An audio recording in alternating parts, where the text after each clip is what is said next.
नमस्कार हमारे प्यारे भाइयों और बहनों। तो कैसे हैं आप लोग? आई होप कि आप लोग अच्छे होंगे। तो स्वागत है आप सभी का एक बार फिर से आपके अपने यूट्यूब चैनल एग्जाम दोस्त 24 पर। तो आज हम बात करने वाले हैं बिहार एसआई परीक्षा 2026 के बारे में।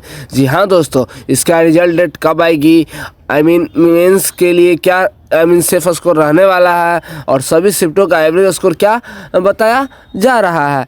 तो पूरा विश्लेषण आज की इस वीडियो में मिलने वाला है, तो इस वीडियो को अंत तक जरूर देखें। तो बात कर लेते हैं सबसे पहले हम बिहार दरोगा भर्ती 2026 को लेकर। जी हाँ दोस्तों, इसमें बात कर लेते हैं कि इसमें कुल कितने पोस्ट आए हुए थे। तो इसमें लगभग 1799 1800 अप्रोक्सीमेट पोस्ट जो थी आई हुई थी। पदों की संख्या ठीक ठाक है, लेकिन प्रतियोगिता को देखते हुए मुकाबला करा रहने वाला है। अब बात कर लेते हैं कि इसमें कुल कितने फॉर्म भरे गए थे। तो इसमें करीब 10 लाख कैंडिडेट्स ने फॉर्म भर रखा था। अब बात कर लेते हैं कि परीक्षा में उपस्थित अभ्यर्थियों की संख्या को लेकर। तो अभी परीक्षा में उपस्थित अभ्यर्थियों की संख्या 7 लाख थी। मान सकते हैं दोस्तों 70% कैंडिडेट्स जो थे इस परीक्षा में उपस्थित हुए थे, यानी जो छात्र सीरियस थे वही परीक्षा देने पहुंचे। अब असली मुकाबला इन्हीं 7 लाख के बीच है। अब बात कर लेते हैं मेंस चयन अनुपात को लेकर। तो मेंस चयन अनुपात में आप सभी को जैसे कि मालूम होगा कि मेंस के लिए 20 गुना कैंडिडेट्स को बुलाया जाता है। तो 1800 मल्टीप्लाइड्स बाई 20 3600 वही 3600 अप्रोक्सीमेट कैंडिडेट्स को जो है इस एग्ज़ाम के लिए बुलाया जाएगा। बात कर लेते हैं कि इसका एग्ज़ाम लेवल परीक्षा स्तर कैसा देखने को मिला था। तो इसका परीक्षा स्तर मॉडरेट टू हार्ड मध्यम से कठिन स्तर देखने को हमें मिली थी। अब बात कर लेते हैं वहीं पर category wise vacancy post details को लेकर। तो जनरल के लिए 850 पोस्ट आई हुई थी। अन्य पिछड़ा वर्ग के ओबीसी के लिए 273, पिछड़ा वर्ग जिसको बीसी कहते हैं इसमें 222 पोस्ट आई हुई थी। एससी के लिए 210 पोस्ट, ईडब्ल्यूएस के लिए 180 पोस्ट, पिछड़ा वर्ग महिला के लिए 42 पोस्ट और एसटी के लिए 15 पोस्ट और ट्रांसजेंडर के लिए 17 पोस्ट आई हुई थी। उसी प्रकार से ग्रैंड जो टोटल पोस्ट होती है 1799 टोटल पोस्ट होती है। अब बात कर लेते हैं सबसे महत्वपूर्ण मुद्दे की। शिफ्ट वाइज पेपर का लेवल क्या रहा और नॉर्मलाइजेशन में कितने नंबर बढ़ सकते हैं, यह पॉइंट कितने स्कोर तक पर सीधा असर डालने वाला है, इसलिए इस वीडियो को ध्यान से सुनिएगा। बात कर लेते हैं 18 जनवरी पहली शिफ्ट को लेकर। तो इसका जो लेवल था हमारा कठिन लेवल पूछा गया था।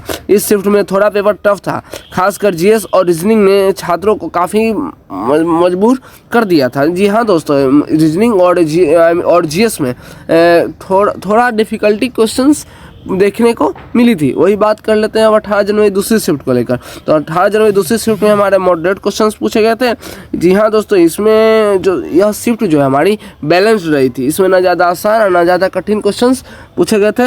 वही बात कर लेते हैं 21 जनवरी इस पहली शिफ्ट को लेकर। तो 21 जनवरी पहली शिफ्ट मॉडरेट टू हार्ड, और वही 21 जनवरी दूसरी शिफ्ट को लेकर बात कर ले तो 21 जनवरी दूसरी शिफ्ट का जो पेपर था हमारा कठिन देखने को मिला था। जी हाँ दोस्तों, इस शिफ्ट में कई छात्रों ने बताया कि पेपर टाइम मैनेजमेंट के हिसाब से चुनौतीपूर्ण थी।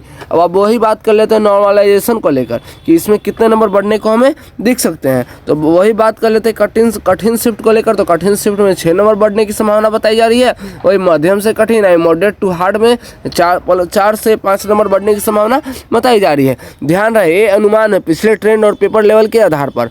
असली नॉर्मलाइजेशन बोर्ड के फॉर्मूले के अनुसार होगा।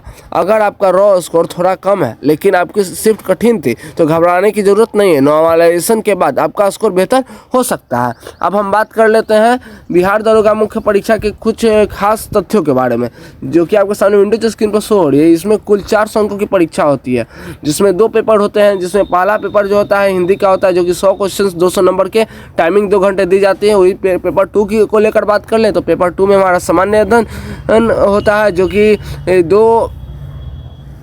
200 नंबर का 100 क्वेश्चन होते हैं, 2 घंटे दिए जाते हैं। बात कर लेते हैं निगेटिव मार्किंग को लेकर। तो निगेटिव मार्किंग 0.2 अंक इसमें काटे जाते हैं।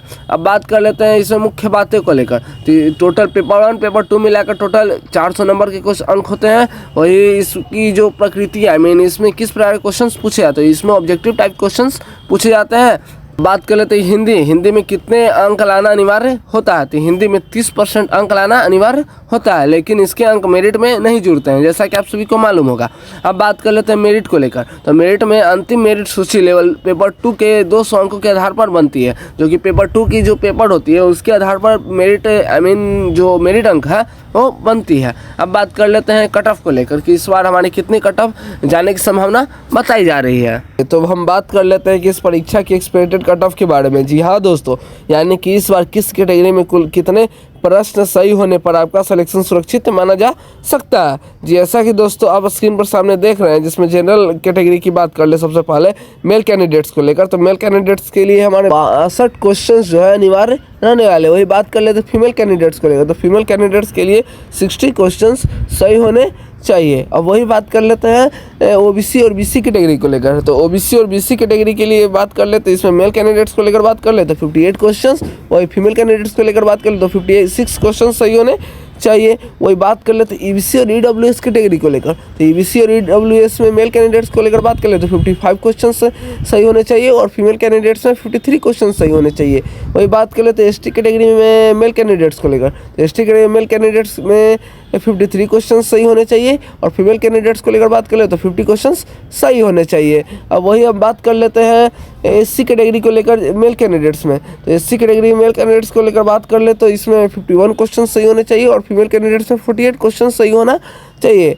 अब वही बात कर लेते हैं दोस्तों रिजल्ट को लेकर। तो इसका रिजल्ट जो है हमारा है मार्च के मिड में या 20 मार्च तक आपको देखने को मिल सकता है। मीन 15 मार्च से लेकर 20 मार्च के बीच में आपको इसका रिजल्ट देखने को मिल सकता है। तो ये थी रिजल्ट से जुड़ी और एक्सपेक्टेड कट ऑफ से जुड़ी सारी जानकारी। तो दोस्तों आपका स्कोर कितना है कमेंट में ज़रूर बताएं। वीडियो पसंद आई हो तो लाइक करें, अपने दोस्तों के साथ शेयर करें और ऐसे ही अपडेट पाने के लिए चैनल को सब्सक्राइब करना ना भूलें। मिलते हैं ऐसे ही अगले इन्फॉर्मेटिव वीडियो में। तब तक दोस्तों जय हिंद जय भारत।